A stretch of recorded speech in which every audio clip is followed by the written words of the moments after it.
আসসালামু আলাইকুম সুপ্রিয় শিক্ষার্থী সুধীবৃন্দ, আপনাকে অল গ্রামার ইউনিভার্সিটিতে সাদর সম্ভাষণ। অল গ্রামার ইউনিভার্সিটির পক্ষ থেকে অল টিচিং অফ টেন্স এক অনন্য পদ্ধতিতে আপনাদের হাতে কলমে দেখানো হচ্ছে। এই পার্টগুলো দেখলে আপনি এই 5 রুলস এর মাধ্যমে প্রেজেন্ট ইনডিফিনিট টেন্স শনাক্ত করতে পারবেন এবং রাইট ফর্ম অফ ভার্বকে নির্দিষ্টভাবে করতে পারবেন। সেই সাথে আপনি যে কোনো আপনার ইন্টারোগেটিভ প্রশ্নবোধক শব্দের শুরুতে হোয়াট কেন বসাবেন তার বিস্তারিত সম্পর্কে পার্ট 1 এ জানতে পারবেন। সেই সাথে আপনি কোথায় এস বাই ইয়েস বসে তার অন্য পদ্ধতি পার্ট 1 এ বিস্তারিত ভাবে বলা হয়েছে। দয়া করে পার্ট 1 দেখুন এবং অনন্যভাবে টেন্স শিখুন। এবং পার্ট 2 এ আপনি প্রেজেন্ট ইনডিফিনিট টেন্স এর গ্রামাটিক্যাল যে 17টা নিয়ম আছে, এই 17টা নিয়মের মাধ্যমে আপনারা প্রেজেন্ট ইনডিফিনিট টেন্স করতে হবে। এই 17টা নিয়মের বাইরে অন্য কোনো টেন্স করলে সেটা 100% ভুল হবে এবং আপনার বিভিন্ন প্রতিযোগিতামূলক পরীক্ষাতে আপনি রাইট ফর্মে ভার্বে ফেল করবেন। তাহলে এই 17টা নিয়মের আমি পার্ট 2 এ এই 16টি নিয়ম সব বিস্তারে বুঝাইছি। দয়া করে পার্ট 2 দেখুন এবং সবার থেকে ভিন্নভাবে টেন্স শিখুন। আর বন্ধুরা, তাহলে সুপ্রিয় বন্ধুরা, এই পার্ট 3 এ আপনারা রুল 17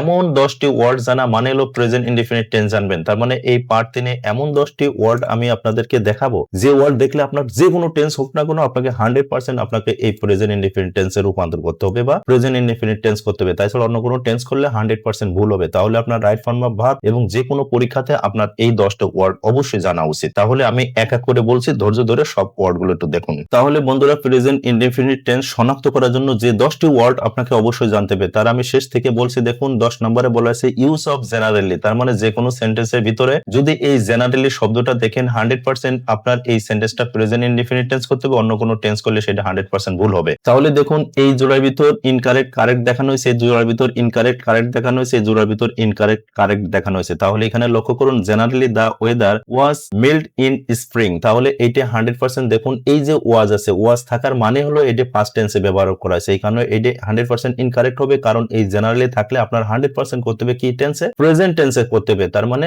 এই যে আপনার ইজ দিয়ে তখন এই সেন্টেন্সটা কারেকশন হবে। তদ্রূপ এই জোড়ার ভিতর দেখুন এখানে জেনারেলি শব্দটা আছে, জেনারেলি থাকার কারণে এইখানে দেখুন অক্সিলারি ভার্ব কি বলছে, ওয়াজ বলছে। তার মানে এটা 100% ইনকারেক্ট হবে। আর এই ওয়াজের জায়গায় প্রেজেন্ট করে, তার মানে আপনার প্রেজেন্ট টেন্সে করে এই সেন্টেন্সটা কারেকশন করতে হবে। তদ্রূপ দেখুন এই জোড়ার ভিতর এই জেনারেলি শব্দটা থাকার কারণে এখানে অক্সিলারি ভার্ব হিসেবে কি বলছে, ওয়াজ। তার মানে পাস্ট বসার কারণে এটা ইনকারেক্ট হয়েছে। তাহলে এই ওয়াজ এর পরিবর্তে কি দিতে হবে, ইজ দিয়ে প্রেজেন্ট টেন্স করে এটা কারেকশন করতে পারে। আশা করি ইজি ভাবে বুঝতে পারছেন। এবার দেখুন 9 এ বলা হয়েছে কি ইউজ অফ অকেশনালি। তার মানে যে সেন্টেন্সের ভিতর আপনার এই অকেশনালি থাকবে সেই সেন্টেন্সটা 100% প্রেজেন্ট ইনডিফিনিট টেন্স করতে হবে। তদ্রূপ এখানেও এই জোড়া দেখানো হয়েছে, এই জোড়া দেখানো হয়েছে, এই জোড়া। তার মানে দেখুন he will occasionally go out for dinner. তাহলে এটা 100% ইনকারেক্ট হবে, কারণ এখানে অকেশনালি থাকার ফলে এখানে উইল ব্যবহার করা হয়েছে। তার মানে ফিউচার, তাহলে ফিউচার টেন্স মানে 100% ভুল হবে, করতে হবে প্রেজেন্ট টেন্স। তাহলে এখানে অটোমেটিক আপনার কি করতে হবে, এই যে গো শেষে ইএস যুক্ত করে এটা প্রেজেন্ট ইনডিফিনিট টেন্স করতে হবে। কোথায় এস বাই ইএস বসে আমি পার্ট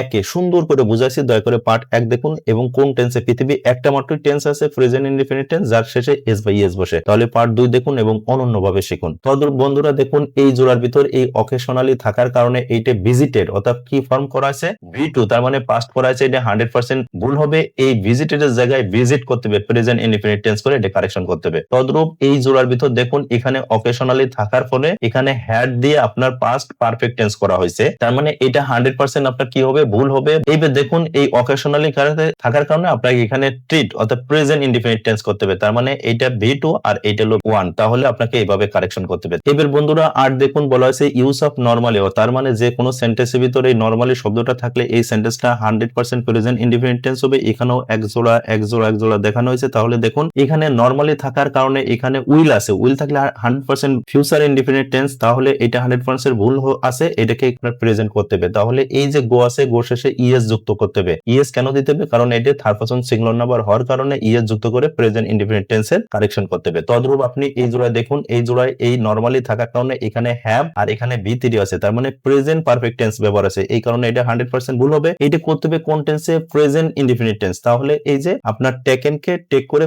V1 রূপান্তর করে এই যে প্রেজেন্ট ইনডিফিনিট টেন্স করে এটা কারেকশন করতে হবে। তদ্রূপ আপনার এই জোড়ার ভিতর নরমালি থাকার কারণে এখানে ড্রাঙ্ক করা হয়েছে। এই ড্রাঙ্ক মানে হচ্ছে V2, মানে পাস্ট ফর্ম করা আছে, একে প্রেজেন্ট করতে হবে ড্রিঙ্ক। আর যেহেতু থার্ড পারসন সিঙ্গুলার নাম্বার এই জন্য এখানে এস বসায় এটা কারেকশন করতে হবে। আশা করি এই নরমালি থাকলে এভাবে প্রেজেন্ট ইনডিফিনিট টেন্স করতে হবে। এবার বন্ধুরা 7 দেখুন বলা আছে ইউজ অফ ইউজুয়ালি। তার মানে যে শব্দের ভিতর আপনার এই ইউজুয়ালি থাকবে সেটা 100% প্রেজেন্ট ইনডিফিনিট টেন্স হবে। এখানেও এক জোড়া দেখানো হয়েছে, এখানেও এক জোড়া দেখানো হয়েছে। তাহলে দেখুন এখানে ইউজুয়ালি থাকার ফলে এখানে ফিউচার টেন্স দেওয়া আছে, তাহলে এটা 100% ভুল আছে, এটাকে প্রেজেন্ট করতে হবে। অর্থাৎ অর্থাৎ she usually takes a bus to work, তাহলে এটি কারেক্ট হবে কারণ এটা থার্ড পারসন সিঙ্গুলার নাম্বার হয়ে এই যে এস বসে প্রেজেন্ট ইনডিফিনিট টেন্স বসে, তদ্রূপ এখানে ইউজুয়ালি থাকার কারণে এই যে হ্যাড ডিনার অর্থাৎ পাস্ট ব্যবহার করেছে, তাহলে এটা 100% ভুল হবে, এটা করতে হবে প্রেজেন্ট। তাহলে এই হ্যাড এর B1 কি হচ্ছে হ্যাভ, অর্থাৎ they have dinner at 7 PM, তাহলে এটা 100% কারেকশন হবে প্রেজেন্ট ইনডিফিনিট টেন্সের রুলস অনুসারে। এবার বন্ধুরা দেখুন 6 রুলসে বলা আছে ইউজ অফ রেগুলারলি, মানে যে সেন্টেন্সের ভিতর রেগুলারলি থাকবে সেই সেন্টেন্সটা 100% প্রেজেন্ট ইনডিফিনিট টেন্স হবে। এখানেও এক জোড়া দেখানো হয়েছে, এই জোড়ার ভিতর দেখুন হি regularly attended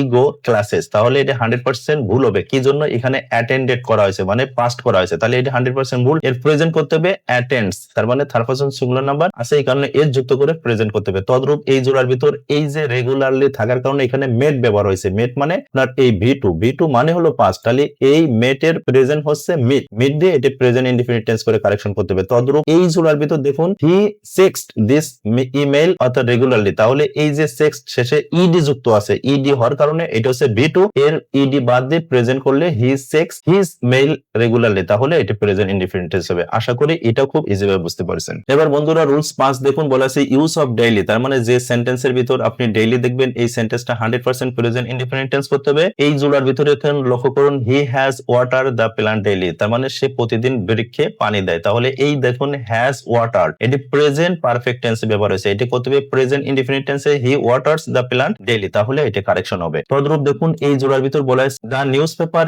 is delivering daily, তার মানে এই যে ইজ ডেলিভারিং এটা হলো প্রেজেন্ট কন্টিনিউয়াস টেন্স বসানো হয়েছে, এই জন্য এটা ইনকারেক্ট করতে হবে প্রেজেন্ট ইনডিফিনিট, তাহলে the news paper is delivers daily, তাহলে এটা 100% এটা কারেকশন। এবার বন্ধুরা রুলস 4 দেখুন ইউজ অফ এভরিডে, তার মানে যে সেন্টেন্সের ভিতর এভরিডে থাকবে সেটা 100% প্রেজেন্ট ইনডিফিনিট টেন্স করতে হবে। তাহলে দেখুন এই জোড়ার মধ্যে হি রোট আ লেটার এভরিডে, তাহলে এটা 100% ইনকারেক্ট, কারণ এসে রাইট এর B2 হচ্ছে বা পাস্ট ফর্ম হচ্ছে রোট, এর প্রেজেন্ট ফর্ম হচ্ছে রাইট, তাহলে I writes a letter every day এটা হলো প্রেজেন্ট টেন্স, এই জন্য 100% এটা কারেকশন করতে হবে। তদ্রূপ এই জোড়ার ভিতর he called his parents every day, তাহলে এই এভরিডে থাকার কারণে এখানে পাস্ট ব্যবহার করেছে, এটা 100% ভুল হবে, হি কলস হিজ প্যারেন্টস এভরিডে, তাহলে প্রেজেন্টে করে কারেকশন করতে হবে। তদ্রূপ আপনার এই জোড়ার ভিতর দেখুন he drank a cup of tree everyday, তাহলে এভরিডে থাকার কারণে এখানে ড্রাঙ্ক অর্থাৎ V2 ব্যবহার করা হয়েছে, এই V2 মানে পাস্ট ফর্ম করা হয়েছে, তাহলে এই ড্রাঙ্কের B1 হচ্ছে কি অর্থাৎ he drinks a cup of tree everyday, তাহলে এটা প্রেজেন্টে হবে এবং এই এভরি থাকার কারণে এগুলো সব প্রেজেন্ট টেন্সে হবে। এবার বন্ধুরা রুলস 3 দেখুন বলা হয়েছে ইউজ অফ সামটাইমস, তার মানে যে সেন্টেন্সের ভিতর এইরকম সামটাইমস থাকবে সেই সেন্টেন্স গুলো 100% প্রেজেন্ট ইনডিফিনিট টেন্স করতে হবে। এই জোড়া দেখানো হয়েছে, এই জোড়া এবং এই জোড়া, তাহলে দেখুন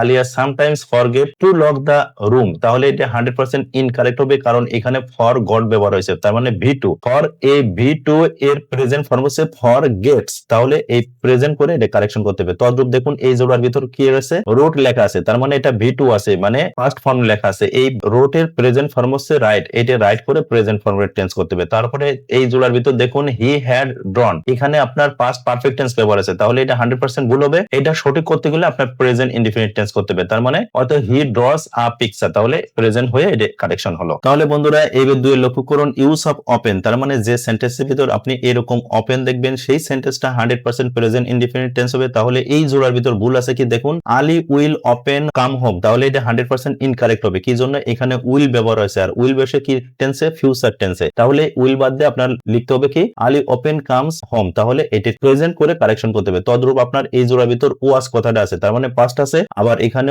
গোয়িং আছে, মানে এটা পাস্ট কন্টিনিউয়াস টেন্স আছে, এটা 100% ভুল হবে, ওপেন থাকার কারণে প্রেজেন্ট করতে হবে এক কথায়, তাহলে হি open goes to school on foot, তাহলে এটা 100% কারেকশন হবে। তদ্রূপ এই জোড়ার ভিতর এই ওপেন থাকার কারণে এখানে হ্যাজ রেড বলা হয়েছে, তার মানে প্রেজেন্ট পারফেক্ট টেন্স ব্যবহার করা হয়েছে, তাহলে এটা 100% ভুল হবে, করতে হবে প্রেজেন্ট ইনডিফিনিট টেন্স, তার মানে হি open reads a story in the night, তাহলে এটা 100% কারেকশন হবে। এবার বন্ধুরা এক নম্বরে দেখুন ইউজ অফ অলওয়েজ, তার মানে যে সেন্টেন্সের ভিতর আপনার এরকম অলওয়েজ থাকবে সেই সেন্টেন্সটা 100% প্রেজেন্ট ইনডিফিনিট টেন্স করতে হবে, তাহলে এই জোড়ায় ভুল ইনকারেক্ট কারেক্ট দেখানো হয়েছে, এখানে ইনকারেক্ট কারেক্ট দেখানো হয়েছে, এখানে ইনকারেক্ট কারেক্ট দেখানো হয়েছে, তাহলে দেখুন এখানে Abnan always helped his brother when he needs it, তাহলে এটা 100% ইনকারেক্ট হবে কারণ এখানে দেখুন অলওয়েজ থাকার ফলে এখানে পাস্ট ব্যবহার করা হয়েছে, তাহলে পাস্ট টেন্স তো হবেই না, তাহলে কারেকশন হবে Abnan always helps his brother when he needs it, তাহলে এটা কারেকশন হবে। তদ্রূপ এই জোড়ার ভিতর দেখুন অলওয়েজ থাকার ফলে এখানে দেখানো হচ্ছে উইল ব্রাশ, তার মানে ফিউচার ইনডিফিনিট টেন্স ব্যবহার হয়েছে, তার এই কারণে এটা 100% ভুল হবে, এটি করতে হবে প্রেজেন্ট টেন্স, মানে he always brushes his teeth before going to bed, তাহলে এটা কারেকশন হবে। এই জোড়ার ভিতর আবার লক্ষ্য করুন এখানে অলওয়েজ থাকার থাকার কারণে এখানে হ্যাজ স্পোকেন বলা হয়েছে, তার মানে এটা প্রেজেন্ট পারফেক্ট টেন্সে ব্যবহার করা হয়েছে। তাহলে এটা 100% ভুল হবে, করতে হবে প্রেজেন্ট ইনডিফিনিট টেন্স, কারণ অলওয়েজ থাকলে সবসময় প্রেজেন্ট ইনডিফিনিট টেন্স করতে হবে। তাহলে he always speak the true, তাহলে এটা 100% কারেকশন হবে। তাহলে বন্ধুরা এখানে মূল কথা হচ্ছে, তাহলে বন্ধুরা আপনাকে এই যে 10টি যে অ্যাডভার্ব আছে এই সর্বদা মনে রাখবেন। তার মানে যে সেন্টেন্সের ভিতর always, often, sometimes, every day, daily, regularly, usually, normally, occasionally, generally, এই 10টি অ্যাডভার্ব থাকবে, সেই টেন্সটা 100% প্রেজেন্ট ইনডিফিনিট টেন্স হবে। এছাড়া অন্য কোনো টেন্স করলে 100% ভুল হবে। তাহলে এই 10টি ওয়ার্ড আপনারা মনে রাখুন। তাহলে বন্ধুরা এই রুল 17 এখানে যে 10টি অ্যাডভার্ব দেখানো হয়েছে, এই 10টি অ্যাডভার্ব আপনাকে অবশ্যই মনে রাখতে হবে। আর এই 10টি অ্যাডভার্ব যে কোনো সেন্টেন্সের ভিতর থাকলে আপনার একদম চোখ বুঝে প্রেজেন্ট ইনডিফিনিট টেন্সে করবেন, যার উদাহরণ আমি এখানে ইনকারেক্ট কারেক্টের মাধ্যমে দেখাইছি। আশা করি এটা অনন্যভাবে আপনারা বুঝতে পারছেন। আর বন্ধুরা এখানে লক্ষ্য করুন, কোন সময় দেখা যাচ্ছে এই অ্যাডভার্ব সেন্টেন্সের শুরুতে আছে, আবার দেখা যাচ্ছে সেন্টেন্সের মাঝে বসছে, আবার দেখা যাচ্ছে সেন্টেন্সের শেষে বসছে। এইগুলো কেন, কোথায় কি বসে, এর বিস্তারিত পার্ট এর 4টা দেখুন। এবং এই 10টি অ্যাডভার্বের অনন্য, শুধু এই 10টি না, পৃথিবীর যে কোনো অ্যাডভার্বের ব্যবহার অনন্য আপনারা পার্ট 4-এ জানবেন। তাহলে আপনি পার্ট 4-এ জানেন এবং রাইট ফর্ম অফ ভার্বের আপনি বিশুদ্ধতা নিয়ে আসেন, সেই প্রত্যাশা রাখি। আর সুপ্রিয় বন্ধুরা আপনাদের কাছে একান্ত অনুরোধ, এই পার্ট 3 আপনারা এই 10টি অ্যাডভার্ব সম্পর্কে কিভাবে জ্ঞাত হলেন, দয়া করে এই ভিডিও সম্পর্কে আপনারা কমেন্ট করেন। আপনাদের কমেন্টগুলো আমরা অবশ্যই দেখবো এবং আপনাদের কমেন্টে রিপ্লাই দেবো, সেই প্রত্যাশা রাখি। আর বন্ধুরা এই জ্ঞানমূলক ভিডিওটা দয়া করে আপনি শেয়ার করে দেন। আপনার শেয়ারের মাধ্যমে যেন আরেকজনও সুন্দরভাবে রাইট ফর্ম অফ ভার্ব এবং টেন্সের অনন্য জ্ঞান আহরণ করে, সেই প্রত্যাশা আপনাদেরকে বারে বারে এই ভিডিওটা শেয়ার করে দেওয়ার মাধ্যমে আরেকজন যেন উপকার লাভ করে, সেটা আপনাদের কাছে প্রত্যাশা রাখি। আর বন্ধুরা অবশ্যই আপনাদের কাছে একান্ত অনুরোধ, যারা আমাদের all grammar university YouTube channel থেকে দেখছেন, দয়া করে আমাদের এই চ্যানেলটি সাবস্ক্রাইব এবং অল বাটন প্রেস করে রাখুন। আর যারা ফেসবুক পেজ থেকে দেখছেন, দয়া করে আমাদের এই পেজটি লাইক ফলো শেয়ার করে আমাদের সাথেই থাকুন। আপনার উত্তরোত্তর জ্ঞান সমৃদ্ধ হোক এবং প্রতিনিয়ত আপনি এরকম জ্ঞান আহরণ করুন এবং আপনার ইংরেজিতে বিশুদ্ধতা নিয়ে আসুন, সেই প্রত্যাশা রেখে শেষ করছি। আল্লাহ হাফেজ।